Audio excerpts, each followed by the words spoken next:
This episode may contain discussion of sensitive and potentially disturbing material that may be upsetting to some listeners. Listener discretion is advised. Stephen Koecher, a devout Mormon man, traveled over 1,100 miles between states in a matter of hours before he walked into a Las Vegas area neighborhood, never to be seen again. Was Stephen feeling immense pressure to fulfill his duties as a faithful Latter-day Saint? Or was he forced into a dangerous situation, desperate to finally put an end to his mounting financial struggles? This is The Cries That Bind Me.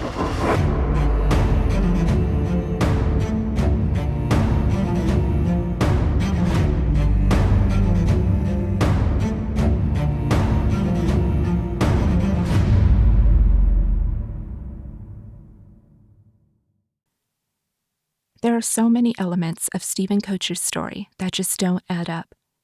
To make matters that much more difficult, his case received some pretty confusing coverage at times. Topped with an overwhelming amount of rumors and speculation, it's easy to get lost in the details, or sometimes lack thereof.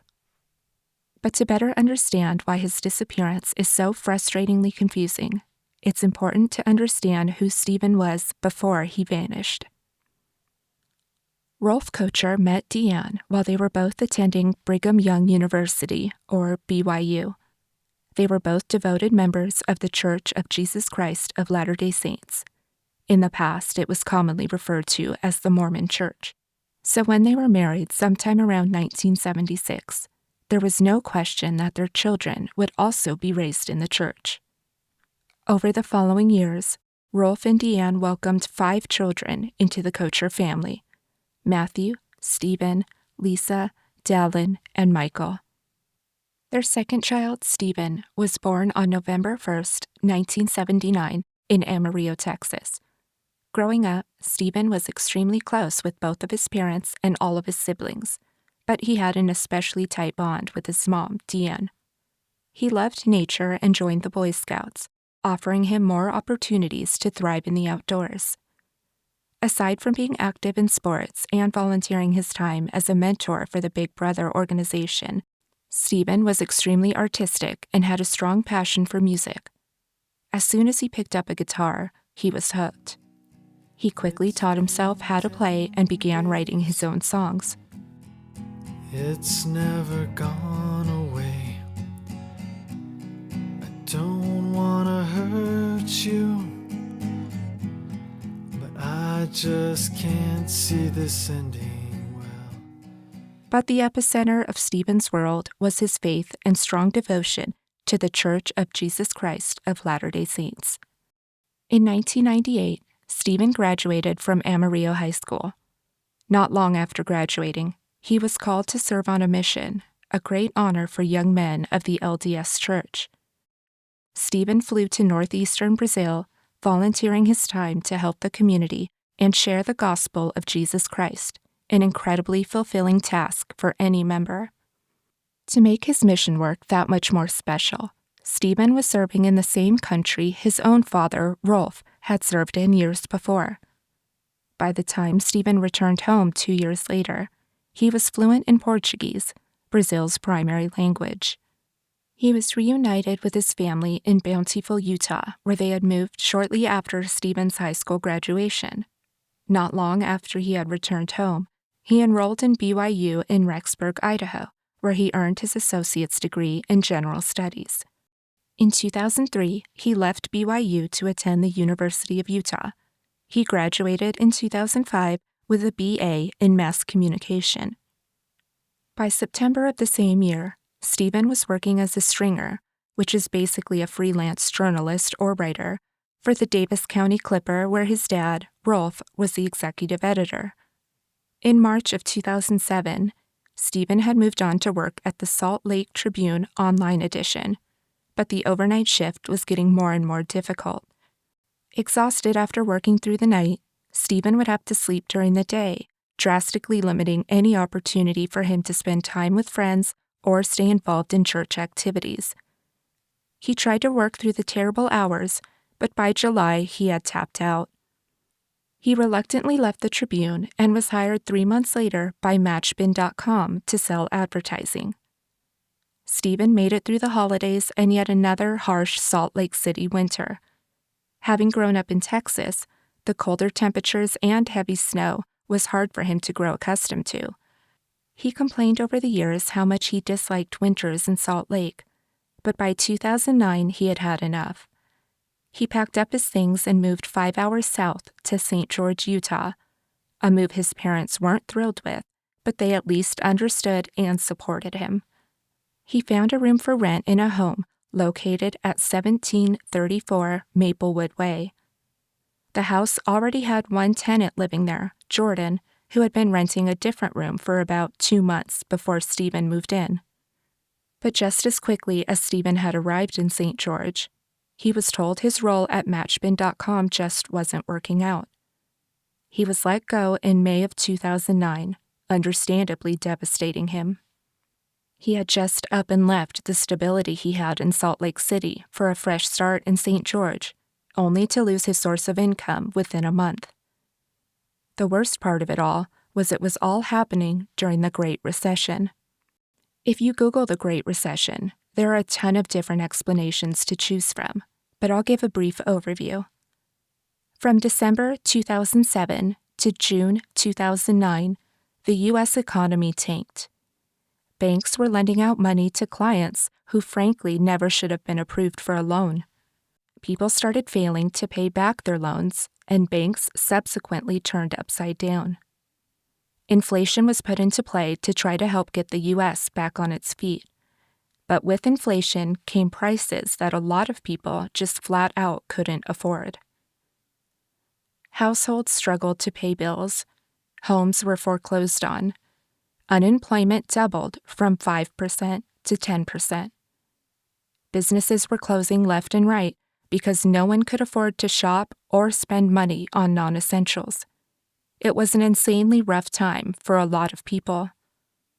The economy hadn't been that low since the Great Depression in the 1920s. Oddly enough, the state of the economy is significantly worse today than it was during the 2008 recession, with inflation peaking at a whopping 9.1% in June 2022, compared to the Great Recession's inflation rate of 3.84%.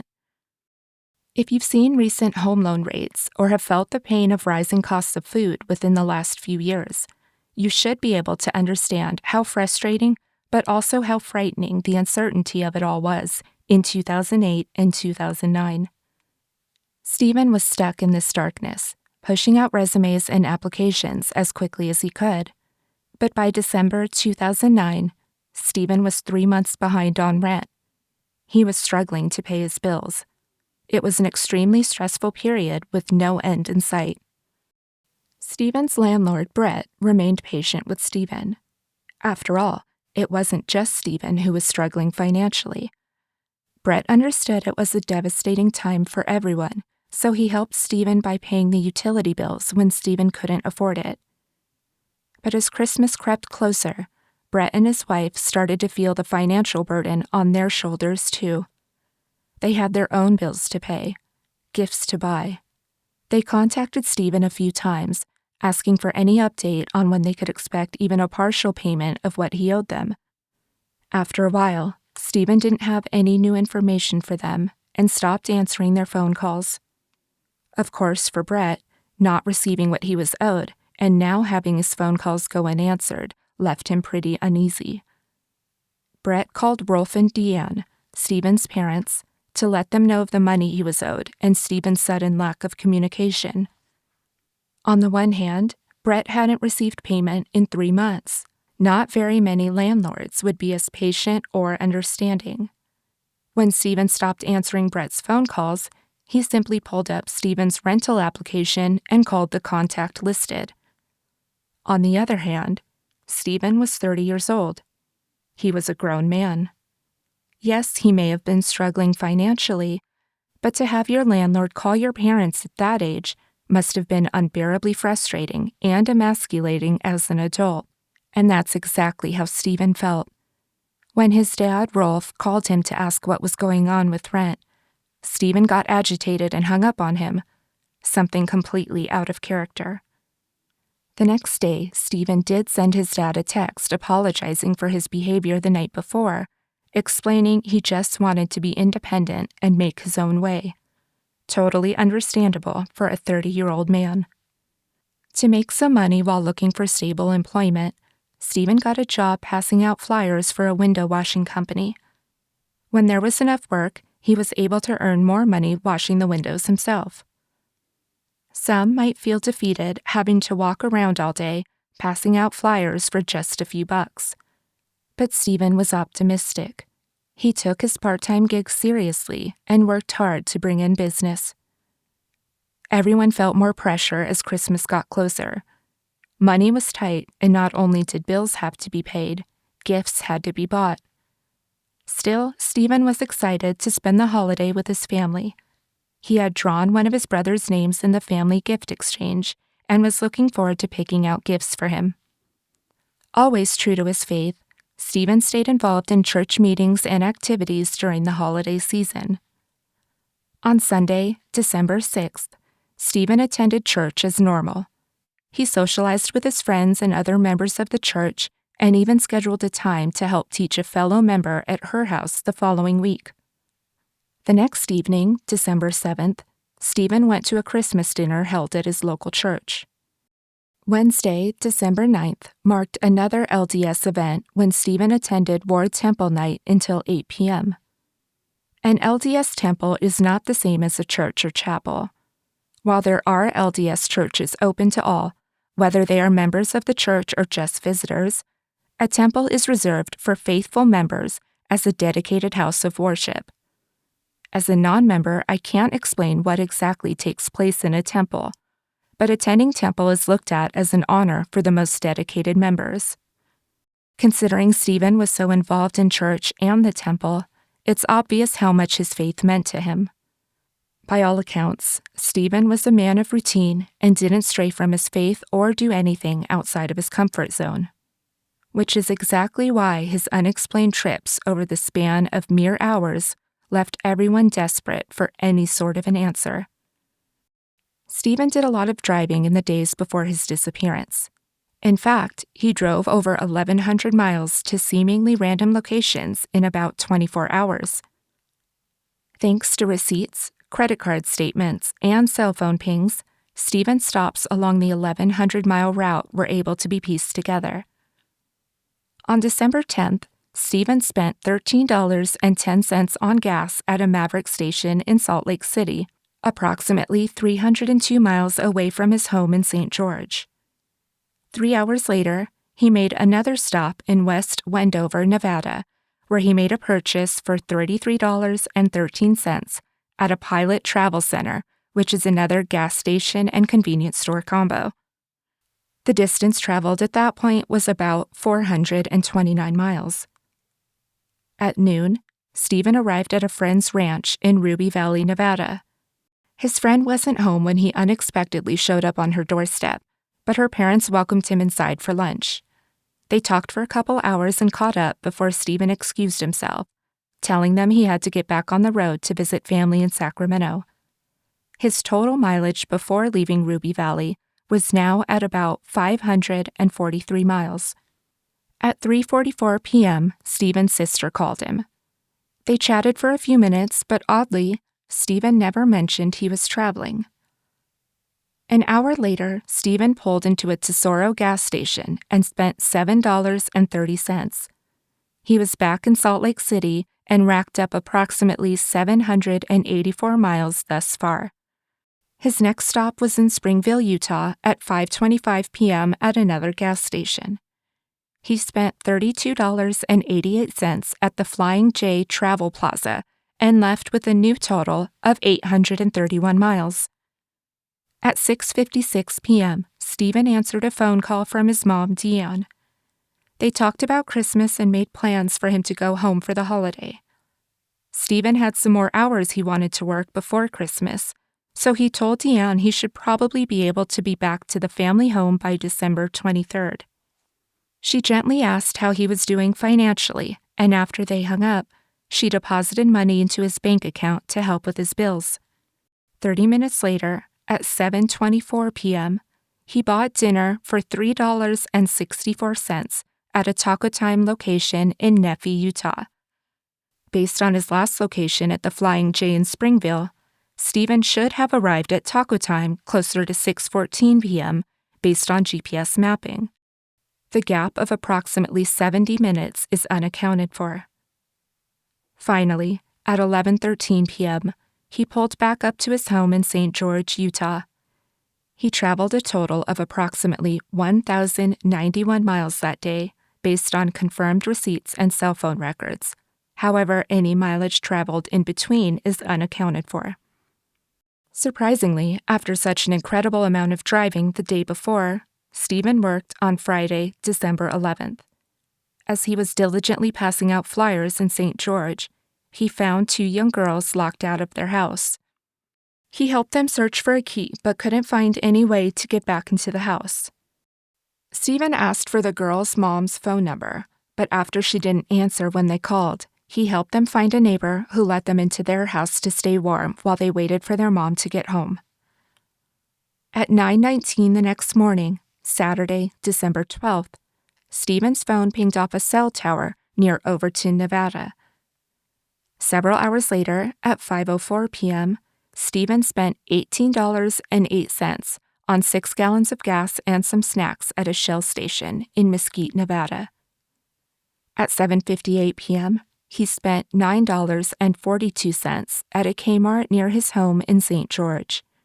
He purchased a bib for a baby girl and 4 Christmas ornaments.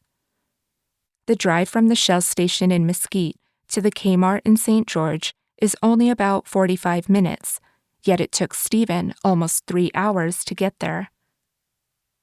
2 hours later, at 10 p.m., Stephen pulled up to his home in St. George. His neighbor, John, who lived across the street, saw Stephen go into his home, then leave again about 20 to 30 minutes later. On Sunday, December 13th, Stephen's church president, Greg, called him at 7:57 a.m. Pacific Standard Time. Greg explained he was in Las Vegas and needed help covering an 11 a.m. meeting at their church that morning, since he wasn't sure he'd make it back in time.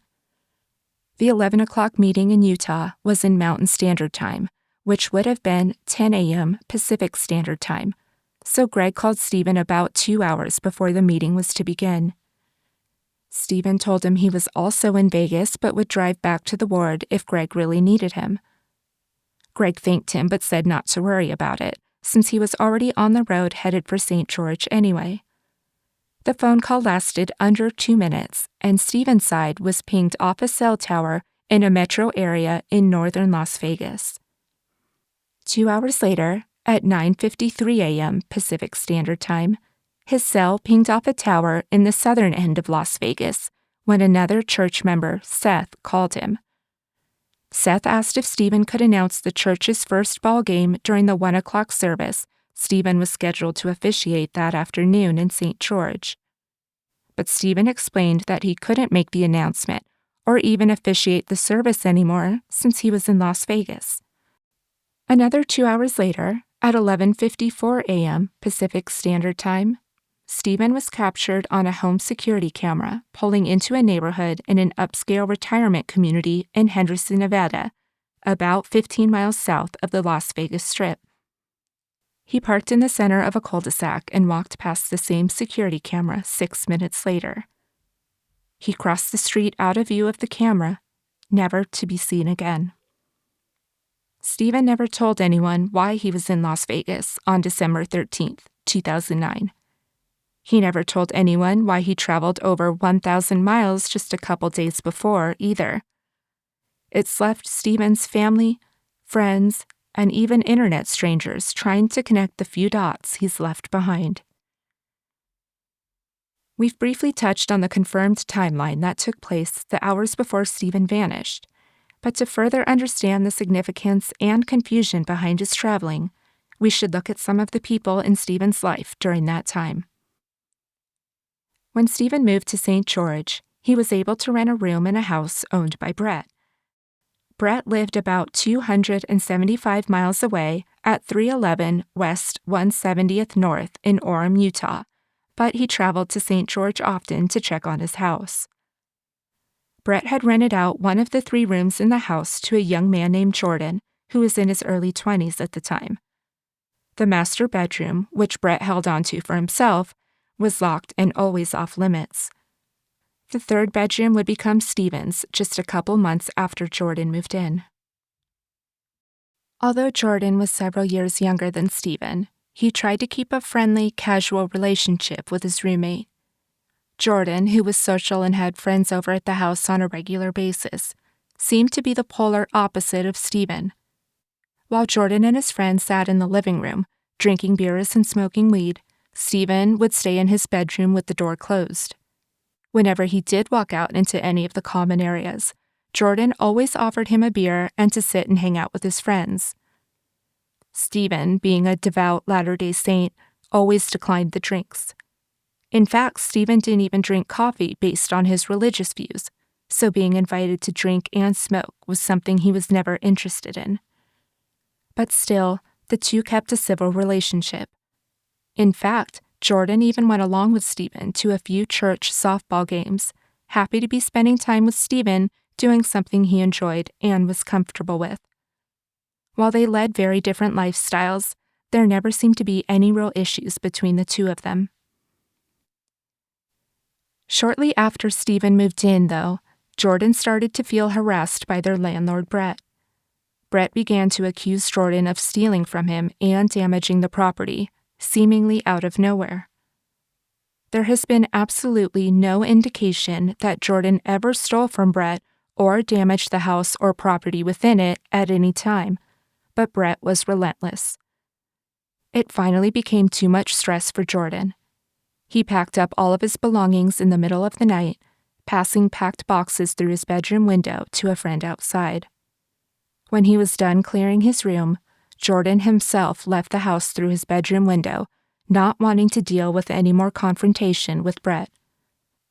Considering how empathetic and patient Brett seemed to be with Stephen during the half a year he lived there, it was surprising and unexpected to see the tension between Brett and his other tenant, Jordan. Before moving in, Jordan was told the house at 1734 Maplewood Way was a vacant house owned by Brett. Since Brett was only able to visit the house once or twice a year, he was looking for a tenant to move in and take care of the home for him. But from day one, Brett would show up at the house, unannounced, at completely odd hours, sometimes as frequently as a few times a week. As the owner of the house, of course Brett had that right. But it left Jordan feeling frustrated over the misleading terms of his rental conditions. Not only was Brett popping in and out of the house, he would drive up in a different car every single time, something that eventually started to raise Jordan's suspicions. Another red flag? The first day Jordan moved in, he claimed Brett had dozens of guns lying in the living room. Jordan was surprised by the sheer amount of firearms, but continued to move his things in. The guns were gone shortly after. Some have questioned why Brett, or anyone for that matter, would need to own so many guns. They're only used for nefarious reasons, according to a lot of opinions online. I don't know Brett. I personally don't know why he owned the guns he did. But to judge someone for simply owning guns is not only ignorant and unwarranted, it's completely asinine. Many people collect guns, just like someone would collect coins, stamps, baseball cards, or books. Shooting is also a hobby for many, many people.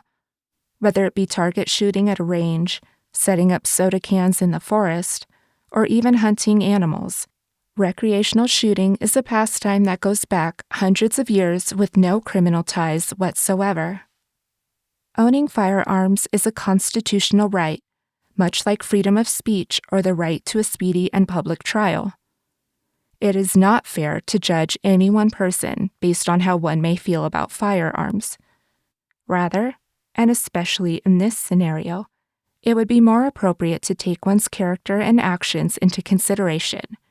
And while Brett certainly was empathetic and patient with Stephen, he had plenty of skeletons in his closet that would at one point become the focal point of Stephen's investigation. Around 2005, high-end car dealerships in the Phoenix, Arizona area noticed cars were being stolen off their lots. When police looked into the multiple reports, they found one set of keys usually went missing with each car, possibly indicating it was an inside job. Some of the stolen cars were sold for ridiculously low prices on the street, with one being found in New Mexico. Others were unaccounted for. In July 2009, the Orem, Utah Police Department received an anonymous message. The police report stated, quote, "The message, which was delivered to me, indicated that the police may want to check the garage at the address of 311 West 170th North in Orem or 1734 Maplewood Way in St. George, Utah, for a stolen Porsche SUV, silver in color. The message also indicated that the vehicle may be stolen out of Arizona. No other information was given as to the year, license plate, VIN, person responsible, person in possession, location of theft, etc." End quote. The officer drove by the Orem residence several times over the subsequent weeks in hopes of seeing the Porsche, but ultimately had no luck. A few weeks later, on August 2nd, the Orem Police Department was contacted about a silver Porsche SUV again.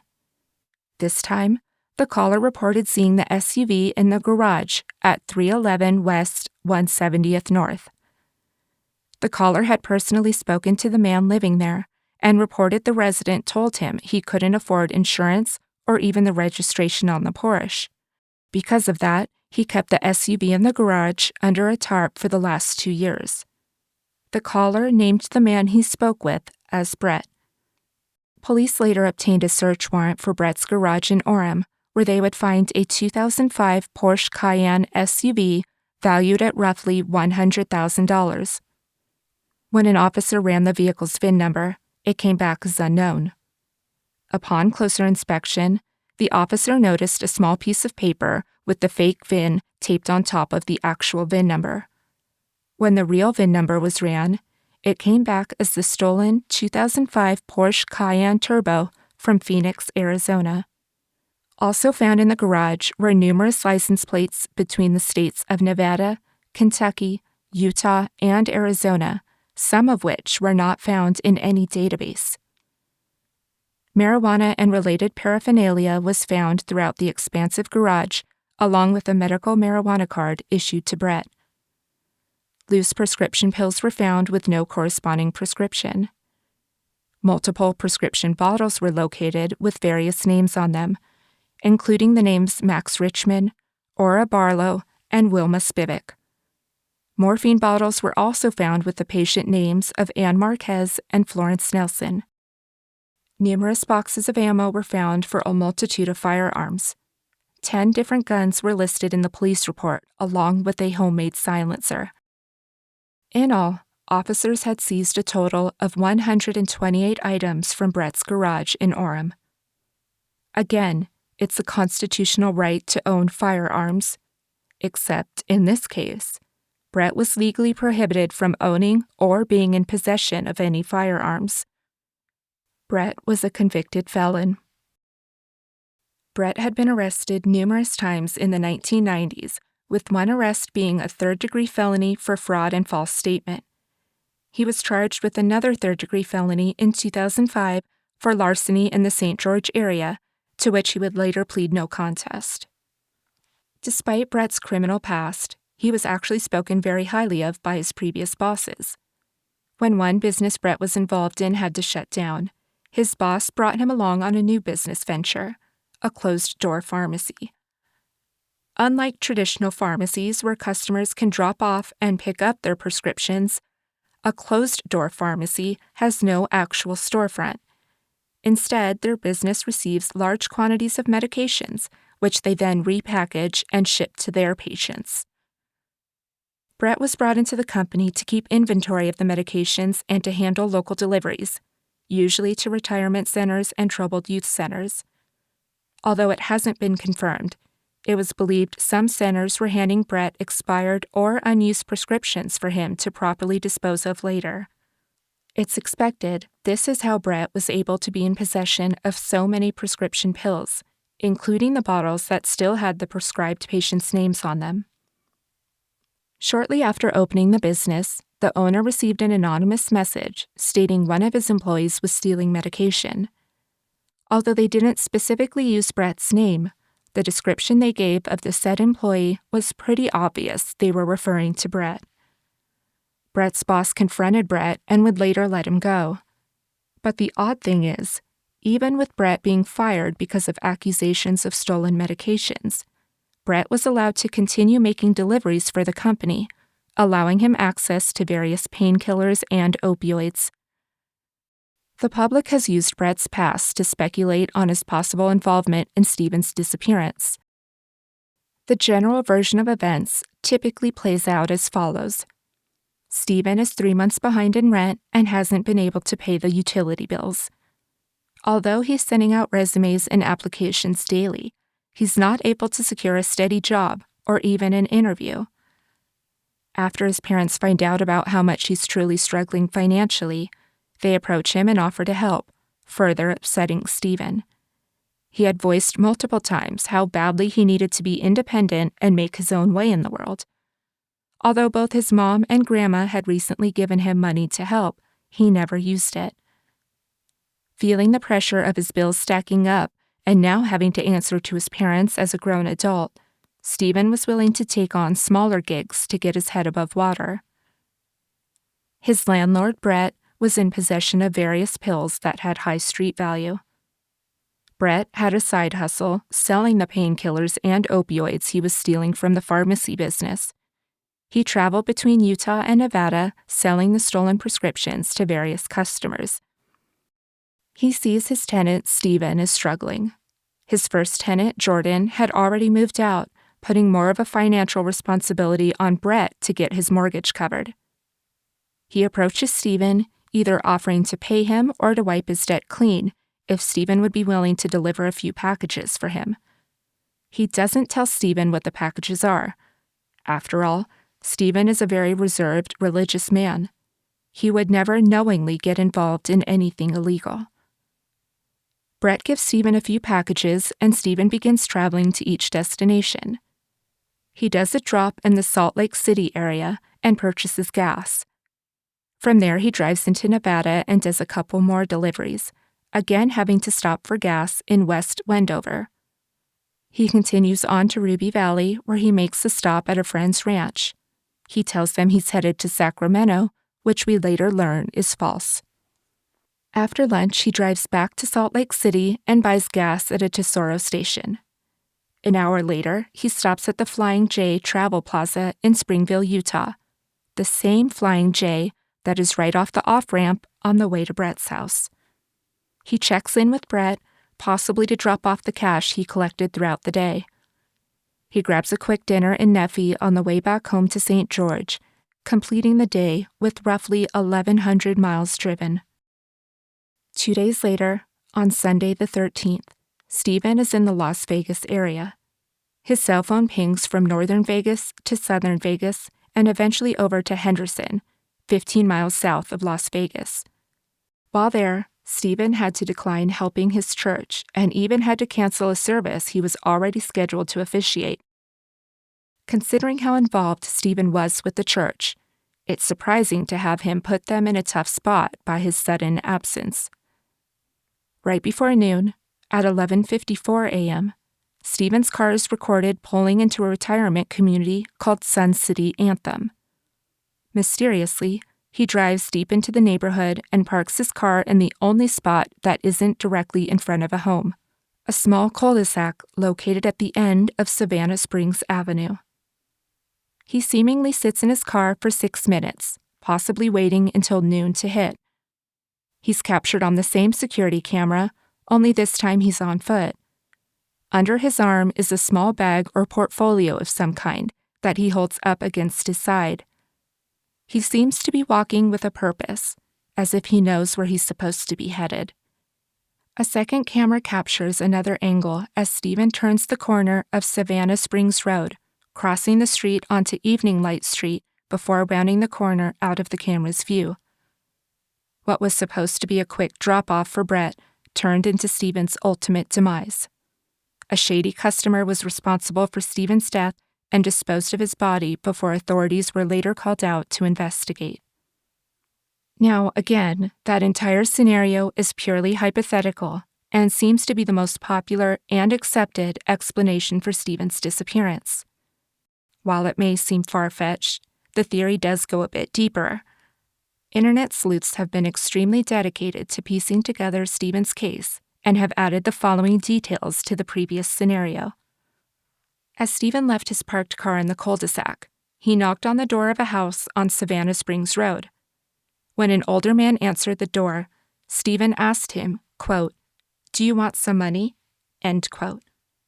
The resident was taken aback, and after a moment he chuckled and responded with, "Who doesn't?"